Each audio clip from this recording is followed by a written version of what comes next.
Hi students, welcome to our academy. So, நம்ம INM டெஸ்ட்ல வந்து பாத்தீங்கன்னா நம்ம லாஸ்ட் டெஸ்ட்ல இருக்கோம்.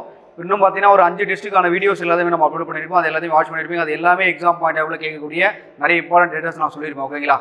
அது மாதிரி இந்த INM செஷன்ல வந்து பார்த்தா நம்ம லாஸ்டா பார்க்கக்கூடிய டாபிக் வந்து பாத்தீங்கன்னா பாருங்க early uprising against British rule. அதாவது தொடக்க காலத்தில் வந்து பார்த்தீங்கன்னா ஆங்கிலேயர்களுக்கு எதிராக நடந்த கிளர்ச்சிகள் என்ன, போராட்டங்கள் என்ன, அதை பற்றி நம்ம பார்க்க போகிறோம். இதில் வந்து பார்த்தீங்கன்னா யூனிட்டி எய்ட் சம்மந்தப்பட்ட வினாக்கள் கூட இதில் வந்து வரதுக்கான நிறைய வாய்ப்பு இருக்குது. ஏன்னா அது கூட வந்து பார்த்தீங்கன்னா தொடக்க கால கிளர்ச்சிகள் நிறைய இருக்குது. சரிங்களா? சரி, முதல்ல வந்து நம்ம பார்க்கக்கூடிய கொஸ்டின் பாருங்க சார். முதல்ல வேலூர் கழகம் எந்த ஆண்டு நடைபெற்றதுன்னு கேட்குறாங்க. சரி, எல்லாருமே நம்ம பசங்க எல்லாருமே ஆன்சர் பண்ணக்கூடிய விஷயம் தான். ஏன்னா யூனிட் 8லேயே வந்து பார்த்தீங்கன்னா அதை நிறைய படிச்சிருப்பாங்க. 1806 நீங்கள் படிச்சிருப்பீங்க. சரிங்களா? சரி, இந்த வேலூர் கழகம் என்பது அந்த டேட்டோட நல்லா ஞாபகம் வச்சுட்டு போனோம் சார். ஜூலை 10. சரிங்களா? சரி, இந்த வேலூர் கழகம் எதுக்காக நடைபெற்றது, காரணங்கள் நிறைய கேட்பாங்க. சரிங்களா? வேலூர் கழகம் என்பது சார் சும்மா வந்து வேலூரில் மட்டும்தான் அந்த கழகங்கள் நடைபெற்றதுக்கான காரணமா கிடையாது. அங்கே முக்கியமாக சொல்லணும் அப்படின்னா திப்பு சுல்தான் அவர்கள் 1799 சரிங்களா 4வது மைசூர் பார்ல இறந்து போயிருப்பாரு. அதனால திப்புனுடைய குடும்பமானது அங்க இருக்கக்கூடிய அவருடைய வாரிசுகள், இளவரசர்கள், அவருடைய மூத்த மகனாருடைய பதே ஹைதர் எல்லாருமே என்ன பண்ணிருப்பாங்கன்னா வேலூர் கோட்டையில சிறை வைத்திருப்பாங்க.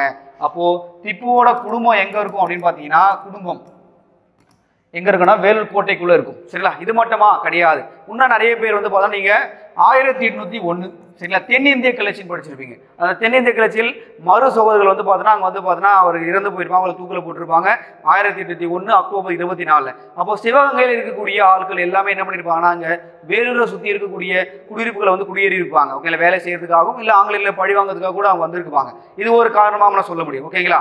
ஓகே, அது மட்டும் இல்லாமல் இந்த வேலூர் கழகத்தில் வந்து பார்த்தீங்கன்னா எந்தெந்த இது என்னென்ன காரணங்களால் இந்த வேலூர் கழகம் ஆரம்பிச்சது, இவங்க மட்டும்தான் தான் காரணமா கிடையாது.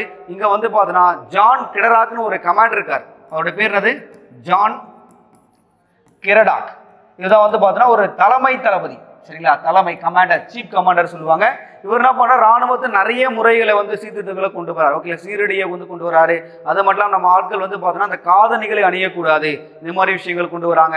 இன்னும் நிறைய சீர்திருத்தங்கள் நம்ம முடிகள் வந்து பார்த்தோன்னா நம்ம முன்னோர்கள் நிறைய லீலமாக வச்சிருப்போம், அதெல்லாம் வைக்கக்கூடாது, டார்கெட் பண்ணோம். நம்முடைய மத சடங்குகளில் வந்து பார்த்தீங்கன்னா நிறைய விஷயங்கள்ல வந்து பார்த்தீங்கன்னா அவங்க ஈடுபாடு என்பது இருந்தது. இது ஒரு காரணமாக சொல்லப்பட்டா கூட முக்கியமான ஒரு உடனடி காரணமாக சொல்லக்கூடியது எது பார்த்தீங்கன்னா அக்னியூ தலைப்பாகை தான் உடனடி தலை காரணம். சரிங்களா? அக்னியூ இதனுடைய தலைப்பாகை தான் உடனடி காரணம். என்ன விஷயம் அப்படின்னு பார்த்தீங்கன்னா இதில் வந்து பார்த்தீங்கன்னா ஒரு விலங்கு தோலால் செய்யப்பட்ட ஒரு தலைப்பாகை. இந்த தலைப்பாகையில் சிலுவை சிம்பல் கூட இருந்தது. இது வந்து பார்த்தீங்கன்னா இங்கே இருக்கக்கூடிய இராணுவத்தில் இருக்கக்கூடிய இல்லை சிப்பாயில் இருக்கக்கூடிய அந்த இந்துக்களுக்கு வந்து பார்த்தீங்கன்னா ஒரு ரொம்ப ஒரு மத சம்பந்த ஒரு சகிப்புத்தன்மையோடு இல்லை. இருந்தாலும் வந்து பார்த்தா அது இருக்கிறாங்க. இந்து ஏன் நான் வந்து பார்த்தீங்கன்னா ஒரு சிலுவை போன்ற ஒரு தொப்பியை நான் அணியிறதுக்காக இந்த புரட்சியான உடனடியாக வெடிக்கிறது. அப்போ உடனடி காரணம் எது சொல்லணும்? அக்னியுடைய தலைப்பாகை நீங்கள் சொல்லணும். ஓகேங்களா? சரி, அடுத்து சார் என்ன சார் அந்த போரோட போக்கு என்னப்பா, வேலூர் கழகத்துடைய போக்கு என்பது சார் நல்லா ஞாபகம் வச்சுக்கணும். வேலூர் கழகத்துக்குள்ள வேலூர் கோட்டைக்குள்ள படைப்பிரிவு 1 மற்றும் 23வது படைப்பிரிவு, இந்த ரெஜிமெண்ட்ஸ் சொல்லுவாங்க பார்த்தீங்களா, இவங்க தான் கழகத்தில் இறங்குறாங்க. சரிங்களா? இவங்க தான் கழகத்தில் இறங்குறாங்க. கழகத்தில் இறங்கி மட்டும் இல்லாமல் கர்னல் பான்கோட் அவர்களை முதல்ல படுகொலை செய்கிறாங்க. ஆங்கிலேய அதிகாரியாக இருக்கக்கூடிய கர்னல் பான்கோட் அவர்களை படுகொலை செய்கிறாங்க. அது மட்டும் இல்லாமல் 23வது படைப்பிரிவை சேர்ந்த ஒரு தளபதி இருப்பார். அவருடைய பேர் வந்து பார்த்தீங்கன்னா கர்னல் மீகாரஸ் அப்படின்னு சொல்லுவாங்க. அவரையும் படுகொலை செய்வாங்க. அதுக்கடுத்து வந்து பார்த்தீங்கன்னா என்ன சார் பிரச்சனைன்னு சொல்லிட்டு விசாரிக்க வரக்கூடிய ஆம்ஸ்ட்ராங்கையும் வந்து படுகொலை செய்வாங்க. அப்போ இது மாதிரி படுகொலைகள் நிறைய நடந்து கொண்டே இருக்கிறது. ஓகேங்களா? இதை வேலூர் கோட்டைக்கு வெளியே இருக்கக்கூடிய ஒரு அதிகாரி பார்க்குறாரு. அவருடைய பேர் என்ன சொல்லுவாங்கன்னா பூட்ஸ் அப்படின்னு சொல்லுவாங்க. இவர் என்ன பண்ணிப்பார் அப்படின்னு பார்த்தீங்கன்னா ராணிப்பேட்டை, அதாவது பார்த்தீங்கன்னா ஆற்காடு சொல்லுவோம் பார்த்தீங்கன்னா ஆற்காட்டுக்கு போயிட்டு அங்கே இருக்கக்கூடிய அதிகாரியை வந்து கூப்பிட்டு வருவார். சரிங்களா? அவருடைய பேர் வந்து என்ன சொல்லுவாங்க அப்படின்னு பார்த்தீங்கன்னா கர்னல் கில்லஸ்பியை வந்து கூப்பிட்டு வருவார். ஓகேங்களா? அந்த கில்லஸ்பி என்ன பண்ணுவார், அங்கிருந்து வருவார். அது மட்டும் இல்லாமல் அவர் 9 மணி அளவுக்கு ரீச் பண்ணி ஒரு கொஞ்ச நேரத்தில் வந்து வேலூர் கோட்டை தன்னுடைய கட்டுப்பாட்டுக்குள்ளே கொண்டு வரும் கர்னல் கில்லஸ்பி அவர்கள். சரிங்களா? அந்த கர்னல் கில்லஸ்பி வந்து தலைமை தாங்கினா கூட அங்கே குதிரைப்படைக்கு யார் சார் தலைமை தாங்கினாங்கிறது கொஸ்டின் நிறைய டைம் கேட்குறாங்க. கேப்டன் எங்க அவர்கள் தலைமை தாங்குவார் குதிரைப்படைக்கு மட்டும். ஆனால் அந்த டோட்டல் போருக்கு வந்து பார்த்தா இது பண்ணிச்சாருன்னா கர்னல் கில்லஸ்பி அவர்கள் இந்த போரை வந்து கொடூரமாக வந்து அடங்கியிருப்பார். சுமார் வந்து பார்த்தீங்கன்னா ஒரு 900 வந்து வீரர்கள் வந்து பார்த்தீங்கன்னா படுகொலை செய்யப்பட்டதாக அவர்கள்லாம் சொல்லப்படுது. ஓகேங்களா? இது மாதிரி வேலூர் கழகம் நடந்து முடிந்திருக்கும். அப்போ அந்த பதே ஹைதர் அவர்கள் அதுக்குள்ளேயே வந்து பார்த்தீங்கன்னா என்ன நடந்திருக்கும் அப்படின்னு பார்த்தீங்கன்னா அங்கே தன்னுடைய புலிகொடியை எய்து தன்னுடைய மன்னராகவும் அறிவித்திருப்பார். பிறகு அந்த பதே ஹைதருடைய குடும்பங்கள், திப்பு சுல்தானுடைய குடும்பம் எல்லாமே கல்கத்தாவுக்கு நாடு கடத்தப்பட்டிருப்பார்கள். ரொம்ப முக்கியமான ஒரு விஷயம் ஞாபகம் வச்சுங்க.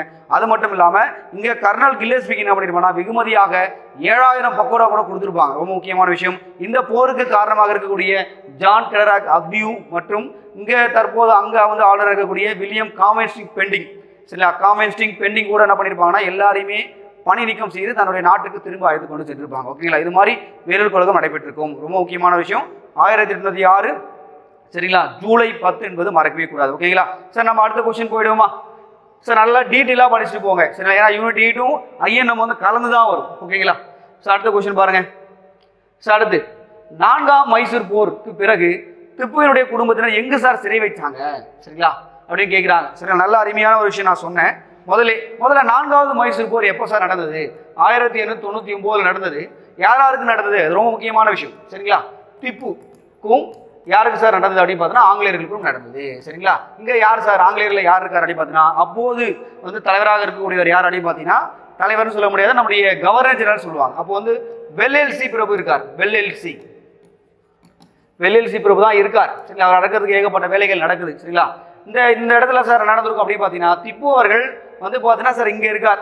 சரிங்களா, இவரை அட்டாக் பண்ணுறதுக்காக என்ன பண்ணியிருப்பாங்கன்னா இங்கே சென்னையில் இருந்து ஆர்த்தர் வெல்எல்சி அமைச்சிருப்பாங்க. அதாவது வெல்எல்சி பிரபுனுடைய சகோதரர் ஆர்த்தர் வெல்எல்சி இங்கே அமைச்சிருப்பாங்க. இங்கே பம்பாயில் இருந்து வந்து பார்த்தீங்கன்னா ஸ்டுவார்ட் என்ற ஒரு படைத்தலைவரையும் அமைச்சிருப்பாங்க. சரிங்களா, இங்கே வந்து பார்த்தீங்கன்னா ஆர்த்தர் வெல்எல்சி என்ன பண்ணியிருப்பாங்கன்னா இதில் ஸ்ரீரங்கம் மாவட்டமானது கைப்பற்றப்பட்டு அவரை படுகொலை செய்திருப்பாங்க. அப்போ திப்பு சுல்தானுடைய இறப்புன்னு எக்ஸாம்பிள் கேட்கலாம். 1899 இருந்தாலும் திப்புவுக்கு பிறகு அங்கே வந்து அரியணையில் அமர்த்தப்பட்டவர்கள் அங்கே இருக்கக்கூடிய முன்னாடி ஆட்சி செய்யக்கூடிய ஒரு 3ஆம் கிருஷ்ண உடையர் என்ற ஒரு இந்து சமுதாயத்தை என்ன பண்ணியிருப்பாங்க அங்கே வந்து ஆட்சி கட்டில் வந்து ஆங்கிலேயர்கள் அமைச்சிருப்பாங்க. இது மாதிரி கொஸ்டின்ஸ் நிறைய கேட்பாங்க சார், நல்லா படிச்சுட்டு போகணும். அப்போ திப்பு சுல்தானுடைய இறப்பு என்பது 1999. சரி, அந்த மைசூருக்கு பிறகு எங்கே சார் அவங்களை போட்டாங்க? வேலூர் கோட்டையில் தான் சிறை வச்சாங்க. ஓகேங்களா, ரொம்ப முக்கியமான விஷயம்.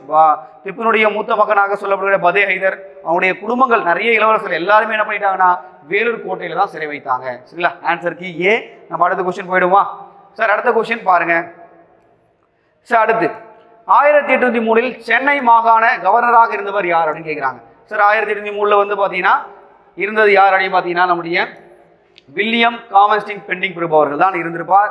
இவர் தான் வந்து பார்த்தீங்கன்னா 1806 வேலூர் கழகம் சரிங்களா அது நடக்கிறதுக்கு போது வந்து இவர் தான் இருந்திருப்பார். இவர் சரியா ஹேண்டில் பண்ணுறதுக்காக இந்த வேலூர் கழகத்தை சரியா ஹேண்டில் பண்ணலதுக்காக என்ன பண்ணா இவரை தன்னுடைய நாட்டுக்கு திரும்பி அழைத்து கொண்டு சென்றிருப்பார்கள். இது ஞாபகம் வச்சுங்க சார். அடுத்த கொஸ்டின் பாருங்க சார். அடுத்து 1806 நடந்த வேலூர் கழகத்தை 1857 நடைபெற்ற முதல் இந்திய சுதந்திர போருடைய முன்னோடி என்று குறிப்பிட்டவர் யார் அப்படின்னு கேட்கிறாங்க. அது மாதிரி சொன்னவர் யாருன்னா வி.டி. சவாக்கர் அவர்கள். ரொம்ப முக்கியமான ஒரு ஆள். இவர் தான் அது மாதிரி சொல்லியிருப்பார். சரிங்களா, இது மாதிரி சொன்ன விஷயங்கள் கேட்பாங்க. சார், இந்த வி.டி. சவாக்கர் யாருப்பா? நீங்கள் வந்து அந்த அவரை பற்றி கொஞ்சம் சில விஷயங்கள் தெரிஞ்சுக்கணும் சார். இது வந்து போதா இந்துத்துவத்தை பற்றி பேசக்கூடிய ஒரு முக்கியமான ஆள். தற்போது அரசாங்கம் இருக்கக்கூடிய பிஜேபி அரசாங்கம், மத்திய அரசாங்கம் கூட வி.டி. சவாக்கர் தன்னுடைய கொள்கை தலைவராக கூட அவங்க அனௌன்ஸ் பண்ணியிருப்பாங்க. நீங்கள் கேள்விப்பட்டிருப்பீங்க. இவருக்கு ஆங்கிலேயுடைய ஆட்சி காலத்தில் ஒரு 50 ஆண்டு சிறை தண்டனை கொடுத்துருப்பாங்க. சரிங்களா, அதுவும் அந்தமான் நிக்கோபார் தீவில் கொடுத்துருப்பாங்க. சிறை என்பது ரொம்ப வந்து சின்ன அறை. சரிங்களா, அதில் வந்து பார்த்தா சரியான உணவு கிடையாது, சரியான காட்டு ஓட்டம் கூட இருக்காது. அப்போ 50 ஆண்டு சிறையில் 12 ஆண்டுகள் சிறையில் இருந்திருப்பார் வி.டி. சவாக்கர் அவர்கள். ஒரு சுதந்திர போராட்ட தியாகின்னு தான் சொல்லணும். அவர் வந்து 12 ஆண்டுகள் சிறையில் இருந்து கொண்டு வெளியே வரதுக்கு என்ன பண்ணிருப்பாரு? மன்னிப்பு கடிதம் கொடுத்து இது மாதிரி என்னால் வந்து அந்த ரூமில் இருக்க முடியலன்றதுக்காக மன்னிப்பு கடிதம் கொடுத்து வெளியே வந்திருப்பாரு. அது மட்டும் இல்லாமல் இவர் காந்தியினுடைய படுகொலையில் வந்து ஒரு சந்தேகிக்கப்பட்ட ஒரு ஆள். சரிங்களா, ஒரு வி.டி. சவாக்கர் அவர்கள். ஏன்னா இந்துத்துவாதம் பேசக்கூடிய ஒரு முக்கியமான ஒரு பர்சன். அது மாதிரி இந்து மகாசபை சொல்லுவாங்க. இந்து மகாசபை என்பது மதன் மோகன் மாளவியா அவர்கள் உருவாக்கியிருப்பார். அந்த இந்து மகாசபையினுடைய முன்னேற்றத்துக்கு மிகப்பெரிய அளவில் பாடுபட்டவர் யாருன்னா நம்முடைய வி.டி. சவாக்கர் அவர்கள் தான். ஓகேங்களா, அதுக்கடுத்து ரொம்ப முக்கியமான இயக்கம் அபிநவ பாரத் இயக்கம் சொல்லுவாங்க.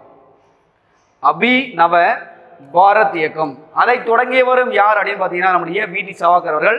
நல்லா படிச்சுட்டு போகணும். ஓகேங்களா, மறக்கவே கூடாது. வி.டி. சவாக்கர் பற்றி உள்ள விஷயங்கள் நான் சொல்கிறேன் அப்படின்னா அது எக்ஸாம் பாயிண்ட்ல கேட்பாங்க. இது உங்களுக்கு புக்கில் நான் கொடுத்துருவாங்க, அதை வந்து அளவாவது நீங்கள் படிச்சுட்டு போங்க. சரிங்களா, அப்போது 806 ரெவால்ட்டை வந்து முதல் இந்திய சுதந்திர போர் அப்படின்னு சொல்லி சொன்னவர் யார் அப்படின்னு பார்த்தீங்கன்னா அது 1857 ரெவால்ட்டுக்கே முன்னோடின்னு சொன்னவர் யாருன்னா யார்? நம்முடைய வி.டி. சவாக்கர் அவர்கள். சரிங்களா சார், அடுத்த கொஸ்டின் பாருங்க. டெல்லியை மீண்டும் கைப்பற்றிய ஆங்கிலேய படை தளபதி யார் அப்படின்னு கேட்குறாங்க. சார், என்ன சார் இது எப்படி சார் சம்மந்தம் இல்லாமல் கேட்குறாங்க அப்படின்னு பார்த்தீங்கன்னா இது 1857 ரெவால்ட்டை பற்றி தான் கேட்டிருக்காங்க. சரிங்களா, அதாவது பெருங்கழகத்தை பற்றி கேட்டாங்க. அப்போ டெல்லியை கைப்பற்றியவர் யார் அப்படின்னு பார்த்தீங்கன்னா நம்முடைய ஜெனரல் ஜான் நிக்கல்சன் அவர்கள் தான் பண்ணியிருப்பாரு. சார், எந்த இயர் சார் பண்ணியிருப்பாரு? 1857 செப்டம்பர் 20 அப்போ பண்ணியிருப்பார். ரொம்ப முக்கியமான ஒரு விஷயம். டேட்டை நல்லா படிச்சுப்பாங்க. அப்போ டெல்லியினுடைய அரசர் அப்படின்னு சொல்லக்கூடாது, எம்பையர் ஆஃப் த இந்தியா, இந்தியாவினுடைய மாமன்னர் என்று அறிவிக்கப்பட்டவர் 2ஆம் பகதூர் ஷா. 2ஆம் பகதூர் ஷா. சரிங்களா, பகதூர் ஷா அவர்களை என்ன பண்ணியிருப்பாங்க? மாமன்னராக ஒரு முகலாய மன்னர். டெல்லிக்கு வந்து அவர் தான் மெயினான, அவரை அடக்கியவர் நிக்கல்சன். ஓகேங்களா? ஸோ அதை தாண்டி வந்து பார்த்தா நிறைய புரட்சிகள் நடந்தது. அந்த புரட்சியில் அடக்கியவர்களுடைய சில பேருக்குலாம் எக்ஸாம்பிள் நிறைய மேட்ச் ஆஃப் ஃபாலோகளை கேட்குறாங்க. பார்க்கலாம். இந்த ஹென்றி லாரன்ஸ் இவர் யாருப்பா அப்படின்னு பார்க்கும்போது வந்து பார்த்தோன்னா நம்முடைய பேகம் ஹஸ்ரத் மஹால் அவர்களை, பேகம் ஹஸ்ரத் மஹால் அவர்களை வந்து பார்த்தா இவங்க லக்னோ பகுதியை ஆட்சி செஞ்சுட்டு இருப்பாங்க. அவரை வந்து அடக்கியவர் யாருன்னா ஹென்றி லாரன்ஸ் அவர்கள். இந்த அம்மா வந்து பார்த்தா நேபாளத்துக்கு தப்பித்து போயிடுவாங்க. சரியா? அடுத்து மறைமுக வாழ்க்கையை தான் வாழ்ந்துட்டு இருப்பாங்க. அடுத்து காலின் காம்பிள் இவர் யார் சார் அப்படின்னு பார்த்தா இவர் எந்த அதுவும் அடக்கினார் அப்படின்னு பார்த்தீங்கன்னா கான்பூர். சரிங்களா? கான்பூரை வந்து ஆட்சி செய்த நானா சாஹிப் இவரை வந்து அடக்கியிருப்பார். ரொம்ப முக்கியமான ஒரு விஷயம். ஓகேங்களா? ஞாபகம் வச்சுங்க. அது மட்டும் இல்லாமல் கான் பகதூர் ஷா, பரேலி ஆட்சியுடைய கான் பகதூர் ஷா அவர்களையும் அவர் வந்து பார்த்தோன்னா இது பண்ணியிருப்பாரு. சரிங்களா? ஞாபகம் வச்சுங்க. சரி, அடுத்து வந்து பார்க்கும்போது அவருடைய ஹக்ரோஸ், ஜெனரல் ஹக்ரோஸ் வந்து யாரை சார் அடக்கியிருப்பார் அப்படின்னு பார்த்தீங்கன்னா ஜான்சி ராணி லட்சுமிபாய் அவர்களை அடக்கியிருப்பார். சரிங்களா? ஜான்சி ராணி லட்சுமிபாய் அவர்கள் மத்திய இந்தியா, அதாவது குவாலியர் பகுதியை ஆட்சி செய்யக்கூடிய ஒரு பர்சன். அவங்கள வந்து அடக்கியிருக்கிறது யார் பார்த்தீங்கன்னா நம்முடைய ஜெனரல் ஹக்ரோஸ் அவர்கள். அப்போது இதை வந்து மேட்ச் ஆஃப் ஃபாலோகளை கேட்பாங்க சார். இதை தாண்டி நம்ம இதெல்லாம் சொல்லணும் அப்படின்னு பார்த்தீங்கன்னா நம்முடைய பீகாரை ஆட்சி செய்த கன்வர் சிங், சில பீகாரை ஆட்சி செய்த கன்வர் சிங் அவர்களை அடக்கியவர் யார் அப்படின்னு பார்த்தீங்கன்னா நம்முடைய வில்லியம் டைலர் அப்படின்னு சொல்லுவாங்க. சரி, அந்த விஷயம் ரொம்ப முக்கியமானது. அப்போது அந்த இடத்துல கொடுத்துக்கூடிய எல்லா விஷயங்களுமே வந்து மேட்ச் ஆஃப் ஃபாலோவில் கேட்குறது நிறைய வாய்ப்புகள் இருக்குது. நல்லா படிச்சுட்டு போங்க. அப்போ 1857 ரெவால்ட்டை பற்றி நம்ம சொல்லணும் அப்படின்னு பார்த்தீங்கன்னா இவ்வளோ விஷயங்கள் கேட்பாங்க சார். ஞாபகம் வச்சுங்க. சார், அடுத்த விஷயம் போயிடுமா நம்ம? சார், அடுத்து இரண்டாம் பகதூர் ஷா எங்கே நாடு கடத்தப்பட்டார் அப்படின்னு கேட்குறாங்க. சார், எங்கே சார் அவர் நாடு கடத்தினாங்க? ரங்கூனுக்கு கடத்தினாங்க. ரங்கூன் எங்கே சார் இருக்குன்னா பர்மா, தற்போது இருக்கக்கூடிய மியான்மர் அப்படின்னு சொல்லுவாங்க. பர்மா என்பது இந்தியாவிலிருந்து பிரிக்கப்பட்டது. 1935 அரசாங்க சட்டத்தின்படி இந்தியாவிலிருந்து பிரிக்கப்பட்டது. தற்போது மியான்மர் என்று அழைக்கப்படுகிறது. ஞாபகம் வச்சுங்க. சரி, இரண்டாம் பகதூர் ஷா யாருப்பா? இவர் முகலாய மன்னர், டெல்லியை ஆட்சி செய்தவர். சரிங்களா? இவரை மாமன்னராக எப்போ சார் அறிவிச்சாங்க? இது மாதிரி கொஸ்டின் பண்ணுவாங்க. சரிங்களா? மே மாதம் 11ஆம் தேதி 1857 மே மாதம் 11ஆம் தேதி மீரட். சரிங்களா? அதாவது இந்த விஷயம் நான் எப்படி நடந்திருக்கும் அப்படின்னு பார்த்தீங்கன்னா 57 மே 10 சரிங்களா? அப்போது இருக்கக்கூடிய அங்கே, அதாவது மீரட்டில் இருக்கக்கூடிய குதிரைப்படைன்னு சொல்லுவாங்க, 3வது குதிரைப்படை. அவங்க என்ன பண்ணிருப்பாங்க? சிறையை உடைச்சிட்டு வெளியே வந்து என்ன பண்ணிருப்பாங்க? போராட்டங்களில் ஈடுபடுவாங்க. அப்போது அங்கே இருக்கக்கூடிய உள்ளூர் காவலர்கள் 11 மற்றும் 20வது படை இவங்கெல்லாம் என்ன பண்ணியிருப்பாங்கன்னா ஏகப்பட்ட போராட்டங்கள் பண்ணி மீரட்டிலேருந்து என்ன பண்ணிருப்பாங்க அப்படியே இது பண்ணி 1857 மே 11 அன்னைக்கு என்ன பண்ணிருப்பாங்க? இரண்டாம் பகதூர் ஷா அவர்களை இந்தியாவினுடைய மாமன்னராக அறிவித்திருப்பாங்க. அப்போ இந்த அளவு கொஸ்டின் கேட்பாங்க. நல்லா படிச்சுட்டு போங்க. சரிங்களா? சரி, அவரை ரங்கூனுக்கு அனுப்புகிறாங்க சார். ஞாபகம் வச்சுங்க. அவரை ரங்கூன் அனுப்புகிறாங்க. இருந்தாலும் இவர் 1862 வந்து பார்த்தீங்கன்னா இரண்டாம் பகதூர் ஷா அவர்கள் இறந்து போயிடுறாரு. அவருடைய இறப்பு கூட நல்லா படிச்சுட்டு போங்க. ஓகேங்களா? சார், அடுத்த கொஸ்டின் போயிடுமா நம்ம? சார், அடுத்த கொஸ்டின் பாருங்க. சார், அடுத்த கொஸ்டின் விக்டோரியா மகாராணியுடைய பேரிருக்கை எந்த ஆண்டு வெளியிடப்பட்டது அப்படின்னு கேட்குறாங்க. 1858. அந்த டேட் ரொம்ப முக்கியம். நவம்பர் மாதம் 1ஆம் தேதி எங்கே சார் நடந்தது? அலகாபாத்தில் நடந்தது. சரிங்களா? அலகாபாத்தில் நடந்தது. சரிங்களா? அப்போது வந்து பார்த்தோன்னா கவர்னர் ஜெனரல் சொல்லக்கூடாது, வைஸ்ராயின்னு சொல்லும். அப்போ வந்து பார்த்தோன்னா கானிங் பிரபர் இருப்பார். சரிங்களா? ஸோ இந்த ட்ரீட்டி என்ன சார் நடந்திருக்கும் அப்படின்னு பார்த்தீங்கன்னா இதுக்கு மேலே வந்து இங்கே பிரிட்டிஷ் கிழக்கிந்திய கம்பெனி ஆட்சி செய்யக்கூடாது. நீங்கள் ஆட்சி செய்தனால வந்து 1857 ரெவால்ட் நடந்து ஏகப்பட்ட பொருளாதார நெருக்கடி நம்ம செஞ்சுருக்கோம். அதனால் இதுக்கு மேலே இந்தியாவை பிரிட்டிஷ் அரசாங்கமே நேரடியாக ஆட்சி செய்யலாம்னு சொல்லிட்டு முடிவு பண்ணிட்டாங்க. அப்போது இதுக்காக போடப்பட்ட அந்த விக்டோரியா மகாராணி பேரிருக்கை இது வந்து பார்த்தா நம்முடைய அரசியலமைப்பினுடைய மகா சாசனம் அப்படின்னு சொல்லுவாங்க. ஞாபகம் வச்சுங்க. மேக்னா கட்டா அப்படின்னு சொல்லுவாங்க. ஞாபகம் வச்சுங்க. இந்த நவம்பர் 1 மறக்கவே கூடாது. சரி, வேற என்ன சார் அதில் சில சீர்திருத்தங்கள் கொண்டு வராங்க. அது மட்டும் இல்லாமல் சார் என்ன பண்ணுறாங்க பாருங்க, கவர்னர் ஜெனரலாக இருக்கக்கூடிய அந்த பதவியை வைஸ்ராய் மாற்றுறாங்க. வைஸ்ராய் என்றால் அரசர் பிரதிநிதியாக மாற்றுறாங்க. அப்போது கடைசி கவர்னர் ஜெனரல் யாருன்னா கானிங் பிரபு தான். முதல் வைஸ்ராய் யார் அப்படின்னு பார்த்தீங்கன்னா அவரும் கானிங் பிரபு தான். இது மாதிரி நிறைய விஷயங்களை அவங்க கொண்டு வராங்க. அது ஞாபகம் வச்சுங்க. அப்போ விக்டோரியா மகாராணியுடைய பேரிருக்கை என்பது ரொம்ப முக்கியமான ஒரு பேரிருக்கை, மறக்கவே கூடாது. சரிங்களா? சார், அடுத்த கொஸ்டின் பாருங்க. சார், அடுத்து ஆங்கிலேய அரசிற்கு இந்திய நிர்வாகம் மாற்றப்பட்ட பின்பு கவர்னர் ஜெனரல் எவ்வாறு அழைக்கப்பட்டார்? நம்ம முதலே பார்த்தோம், அவர் வைஸ்ராயாக தான் அழைக்கப்பட்டார்கள். சரிங்களா? அப்போது 1858க்கு பிறகு இருக்கக்கூடிய முதல் வைஸ்ராய் யாருன்னா கானிங் பிரபு. சரி, கடைசி வைஸ்ராய் யாருப்பா கேட்கலாம். சரிங்களா? மவுண்ட் பேட்டன் தான் கடைசி வைஸ்ராய். Mount pattern. சரி, அவர் தான் என்ன பண்ணார்? இந்தியாவுக்கு சுதந்திரம் கொடுத்துருப்பார். 1947 இந்தியா சுதந்திரம் அடையும் போது வந்து பார்த்தீங்கன்னா நேரு அவர்களுக்கு பிரதமருடைய பதவி தீர்மானம் செய்து வைத்தவரும் யாரா? நம்முடைய மவுண்ட் பேட்டன் பிரபு தான். ஓகேங்களா? ஞாபகம் வச்சுங்க. கொஸ்டின் கேட்குறது நிறைய வாய்ப்புகள் இருக்கு. ஓகேங்களா? சார், அடுத்து போயிடலாமா நம்ம? சார், அடுத்து 1857 ஆண்டு பெரும் புரட்சியை ஒரு திட்டமிட்டப்பட்ட ஒரு தேசிய சுதந்திர போர் அப்படின்னு சொல்லிட்டு சொல்றாங்க. Plant war of the national independence சொன்னது யாருன்னா வி.டி. சவாக்கர் அவர்கள் தான். சரிங்களா, இது உங்கள் புக்கு டேட்டா. சரிங்களா, உங்கள் புக்கில் என்ன இருக்கோ அதை தெளிவாக படிங்க. அதுதான் கொஸ்டின் பாயிண்ட்டாக உங்களுக்கு குரூப் 4லே இருக்கும். வேறு எந்த கொஸ்டின் கேட்க போகிறது கிடையாது. நான் திருப்பி சொல்கிற விஷயம் தான், 175 கொஸ்டினுக்கு மேலே எல்லாமே புக்கில் தான் இருக்கும். சரிங்களா, 25 கொஸ்டின்ன்றது அவங்க கொஞ்சம் மாற்றி கேட்கறதுக்கு வாய்ப்புகள் இருக்குது. ஓகேங்களா. ஸோ அடுத்த கொஸ்டின் பாருங்க.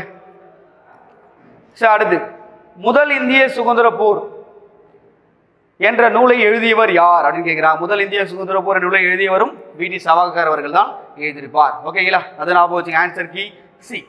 சரி அடுத்து பாருங்க, ஹைதர் எந்த ஆண்டு மங்களூரை கைப்பற்றினான்னு கேட்குறாங்க. நல்ல அருமையான ஒரு கொஸ்டின் சார். அது கேட்கலாம் அது மாதிரி கொஸ்டின்ஸ்லாம். சார் முதல்ல ஹைதர் அலி வந்து பார்த்தீங்கன்னா 1767 மங்களூரை கைப்பற்றுவார். சரிங்களா, அது ஞாபகம் வச்சுங்க.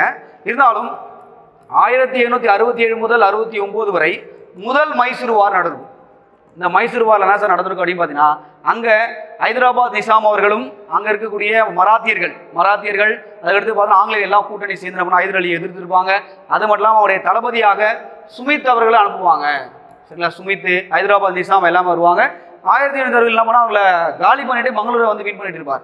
மங்களூரை வின் பண்ணது மட்டும் இல்லாமல் என்ன பண்ணார், போயிட்டு மதராஸை கைப்பற்றலாம்னு சொல்லிட்டு போயிருப்பார். எப்போ போயிருப்பார்னா 1769 போயிருப்பார். போகும்போது என்ன பண்ணியிருப்பானா, பிரிட்டிஷ் அரசாங்கம் பார்ப்பாங்க, என்னடா இது நம்மளுடைய முக்கியமான ஒரு தலைநகராக இருக்கக்கூடிய மெட்ராஸை இவங்க கைப்பற்ற வரானேன்னு சொல்லிட்டு என்ன பண்ணால் நமக்கு ஒரு அச்சம் ஏற்பட்டு உடனே ஒரு ட்ரீட்டி போடுறாங்க. அதாவது பார்த்தோன்னா மதராஸ் உடன்படிக்கை. என்ன சார் ட்ரீட்டி அது? மதராஸ் உடன்படிக்கை. அதாவது முதல் மைசூர் போருக்கு போடப்பட்ட ஒரு ட்ரீட்டி மதராஸ் உடன்படிக்கை என்பது மறக்கவே கூடாது. 1769. அப்போ முதல் மைசூர் போரில் வெற்றி பெற்றவர் யாருன்னா ஹைதர் அலி அவர்கள் வெற்றி பெற்றார். ரொம்ப முக்கியமாக 4 மைசூர் வார்கள் நடந்திருக்கும் சார். அந்த மைசூர் வாரோட இயர்ஸ்லாம் நல்லா படிச்சுட்டு போங்க. என்னென்ன ட்ரீட்டி போட்டாங்க. நான் முதல் மைசூர் போருக்கு நான் சொல்லிட்டேன், மதராஸ் ட்ரீட்டி போட்டாங்க. அப்போ 2வது மைசூர் போருக்கு என்ன போட்டாங்க, அப்போ 2வது மைசூர் போர் என்ன போட்டிருப்பாங்க, மங்களூர் ட்ரீட்டி போட்டிருப்பாங்க. 2வது மைசூர் போர் என்பது 1780 முதல் 84 வரைக்கும் நடந்திருக்கும். மங்களூர் ட்ரீட்டி போட்டிருப்பாங்க. அடுத்து 3வது மைசூர் போர் இது எப்போ சார் நடந்திருக்குன்னா 1790 முதல் 92. இது வந்து ஸ்ரீரங்கப்பட்டணம் ட்ரீட்டி போட்டிருப்பாங்க. அடுத்து 4வது மைசூர் போர் 1799. திப்பு சுல்தான் அவர்கள் மரணம் அடைந்திருப்பார். அப்போ இந்த மாதிரி தெளிவாக படிச்சுட்டு போங்க, ஆன்சர் பண்ணிடலாம். ஸோ அடுத்த கொஸ்டின் பாருங்க. ஸோ அடுத்து, புற்றுநோயால் பாதிக்கப்பட்டு எப்போது ஹைதர் வந்து மரணம் அடைந்தார் அப்படின்னு கேட்குறாங்க. ஞாபகம் வச்சுக்கோ, 1782 தான் மரணம் அடைந்திருப்பார். சரிங்க பாருங்க, 1780 to 84 2வது மைசூர் வார்னு சொல்லிட்டேன். இந்த வார் நடக்குது. இந்த வாரில் வந்து பார்த்தீங்கன்னா ஹைதருடைய படைகள் வந்து பார்த்தீங்கன்னா பரங்கிப்பேட்டை சொல்கிறேன் பார்த்தீங்கன்னா போட்டோ நோவான்னு சொல்லுவாங்க. அந்த பரங்கிப்பேட்டையில் சர் அயர்கூட் தலைமையில் என்ன பண்ணுறாங்கன்னா தோற்கடிக்கப்படுகிறார்கள்.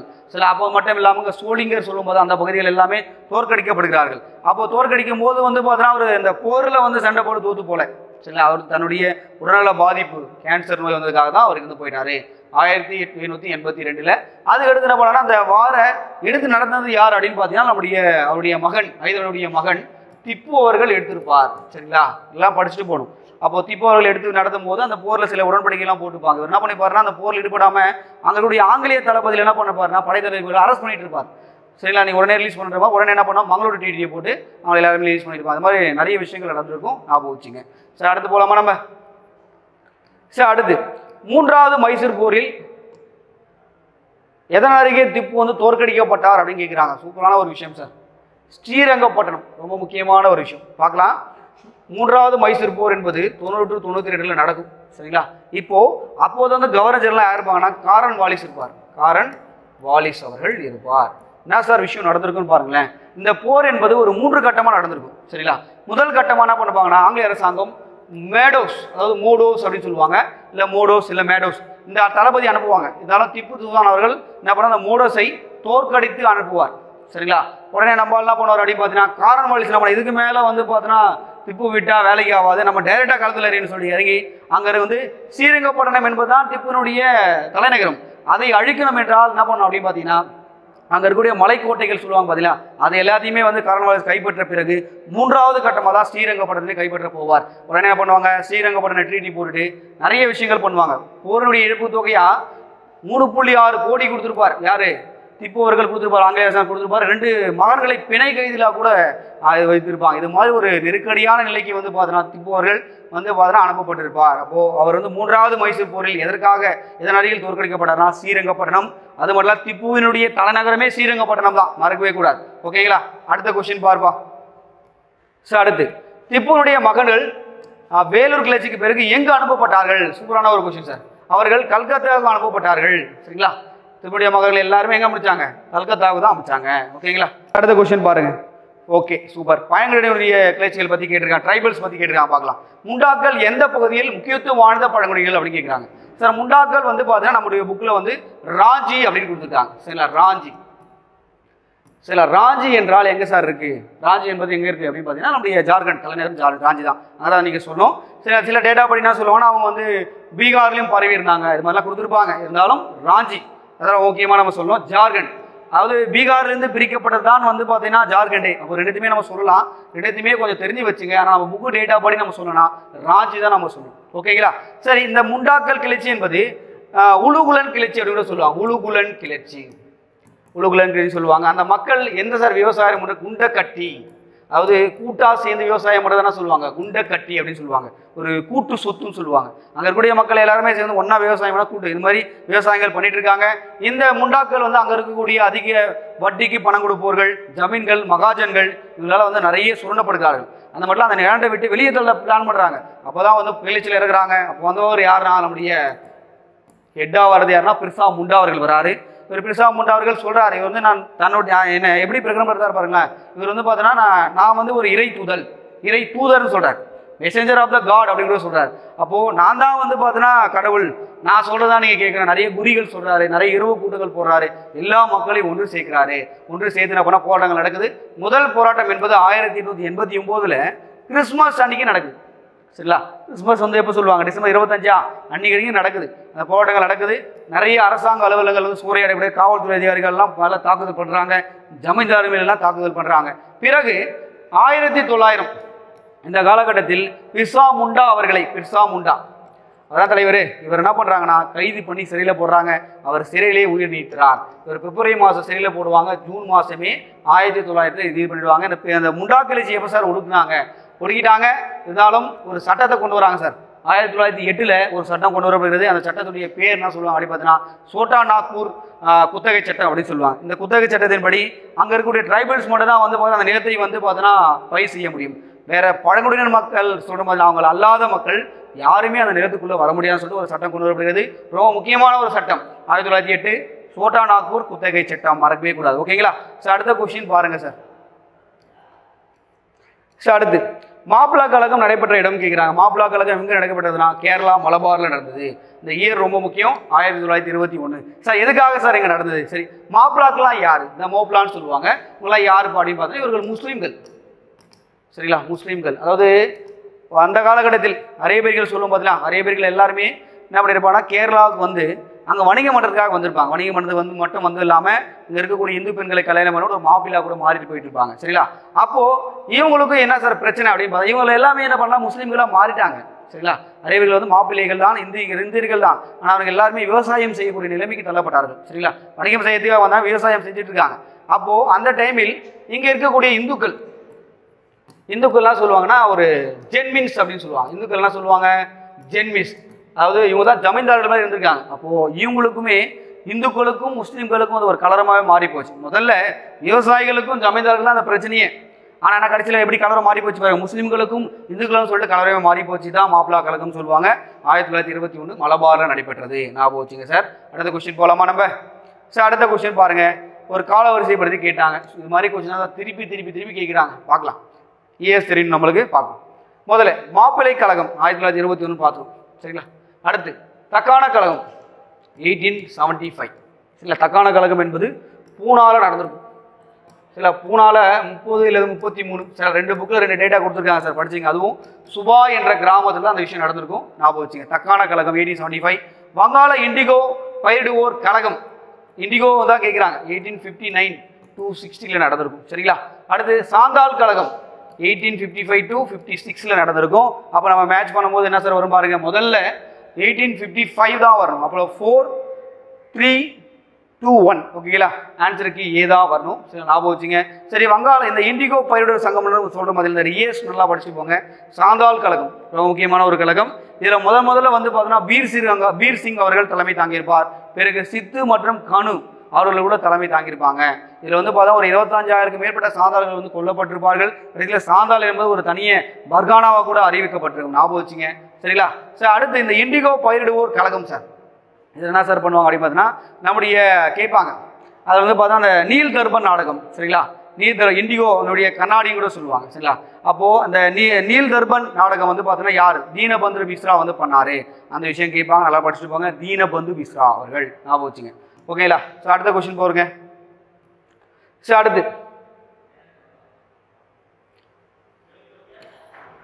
அடுத்து பாப்னா இயக்கம் சார் எங்கே நடந்தது அப்படின்னு பார்த்தா கிழக்கு வங்காளத்தில் நடந்தது. இது 1873 to 76 நடந்தது சரிங்களா.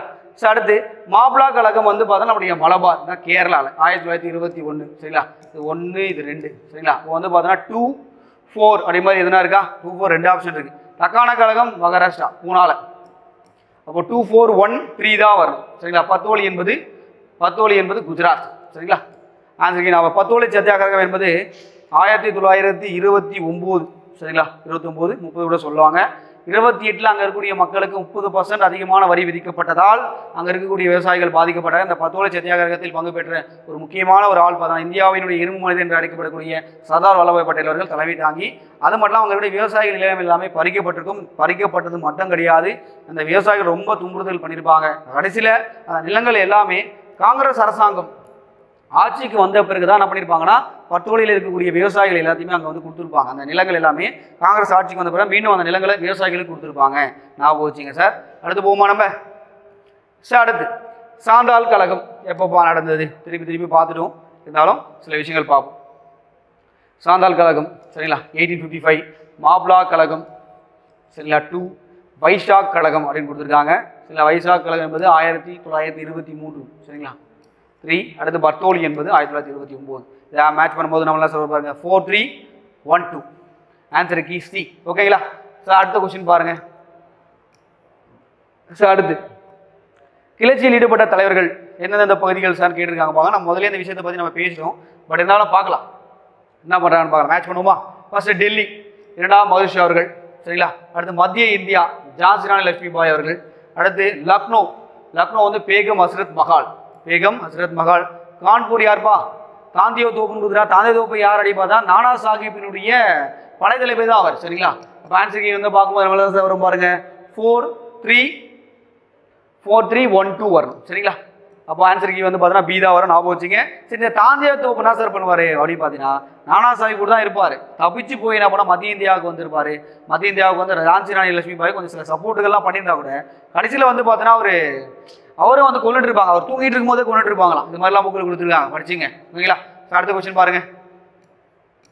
1857 ஆம் ஆண்டு புரட்சியினுடைய முதல் புரட்சியாளர் யார் அப்படின்னு கேட்குறாங்க. யார் பவரு அப்படின்னு பார்த்தீங்கன்னா மங்கள் பாண்டே அவர்கள் சரிங்களா.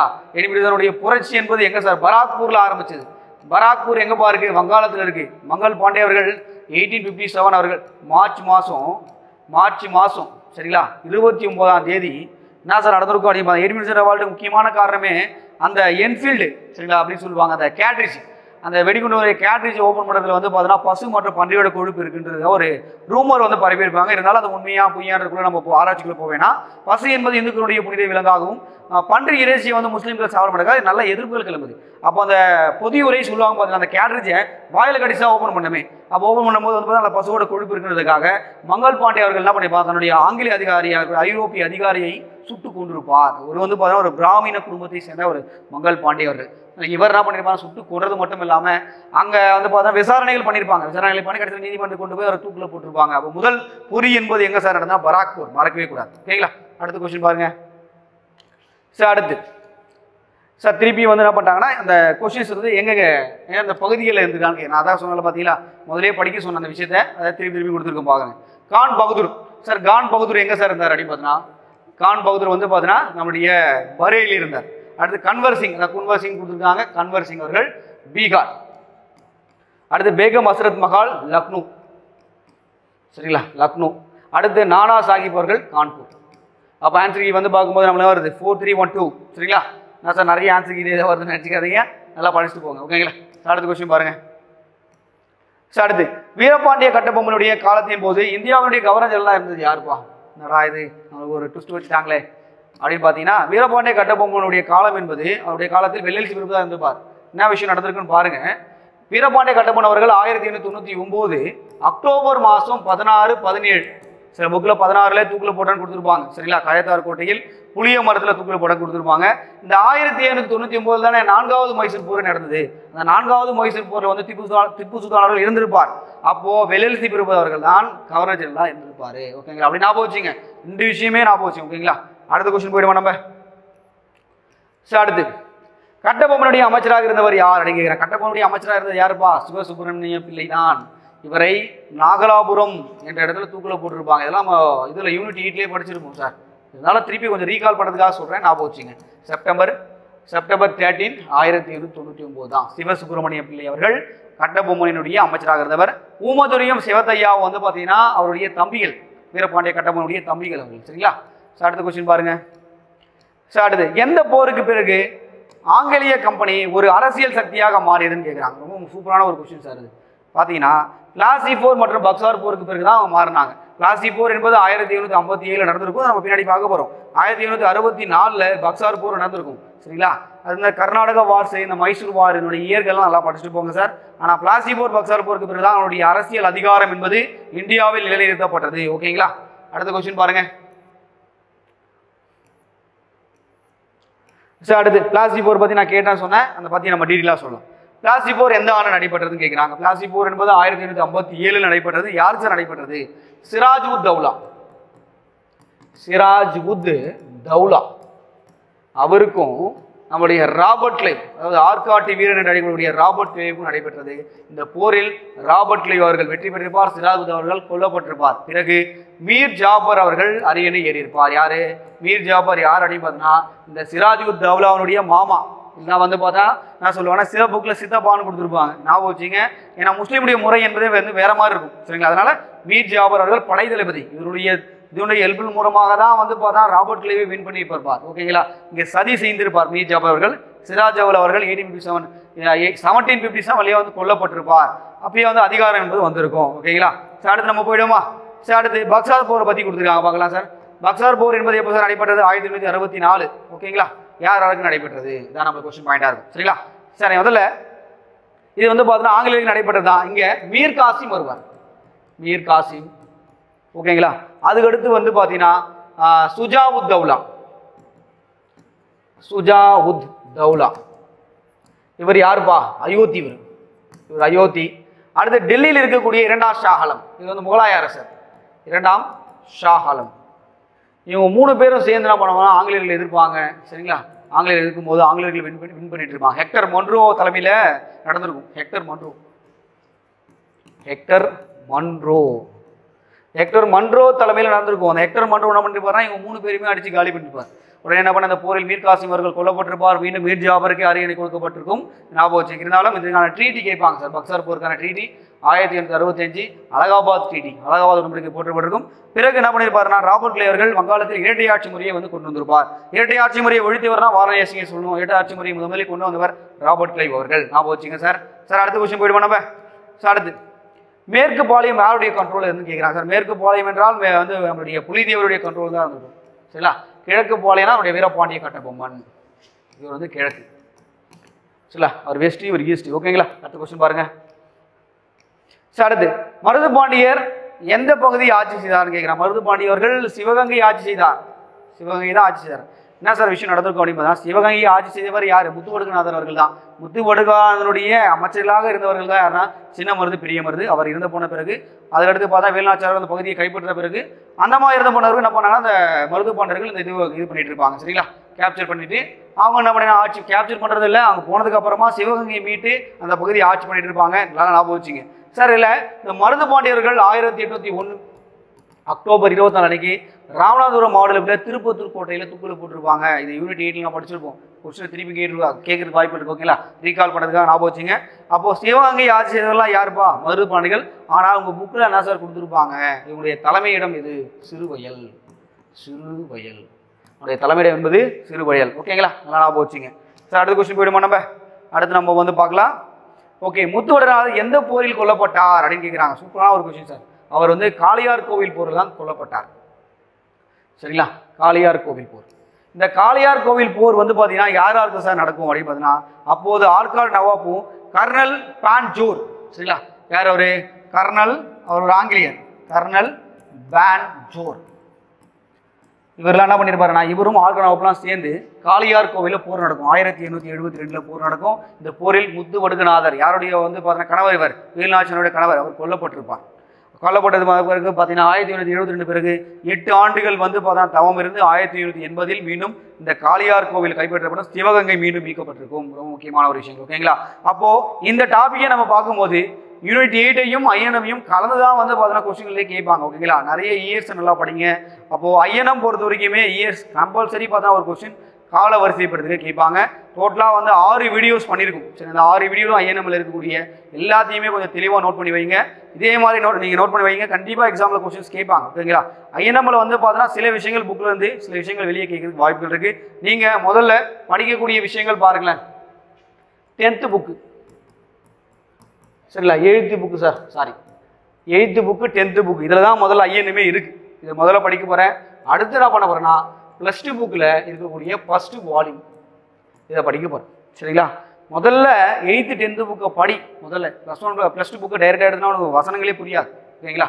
எந்த கதையுமே புரியாது. அப்போ முதல்ல 8th புக்கை படி. 8th புக்கை படிச்சதுக்கு அப்புறமா 10th புக்கு படி. டைரெக்டாக 10th புக்கில் வந்து வேலூர் கழகம் படித்தேன், 80% ரெவால்ட்டை படித்தேன் அப்படின்னா உங்களுக்கு நிறைய விஷயங்கள் குழப்பம். அப்போ முதல்ல 8th என்ன சார் வேலூர் கழகத்தை பற்றி கொடுத்துருக்காங்க, என்ன சார் வந்து நம்மளுடைய ரெவால்ட்டை, இந்த 80% ரெவால்ட்டை பற்றி கொடுத்து எல்லாம் படிங்க. சரிங்களா? அப்போ தான் வந்து பார்த்தோன்னா உங்களுக்கு இந்த தெளிவு வந்து ஒரு கண்டினியூஸ் உங்களுக்கு கிடைக்கும். ஓகேங்களா? சரி, ஓகே சார். இதே மாதிரி வந்து பார்த்தோன்னா அடுத்த கிளாஸில் உங்களை மீட் பண்ணுறேன். ஓகேங்களா? பாய்.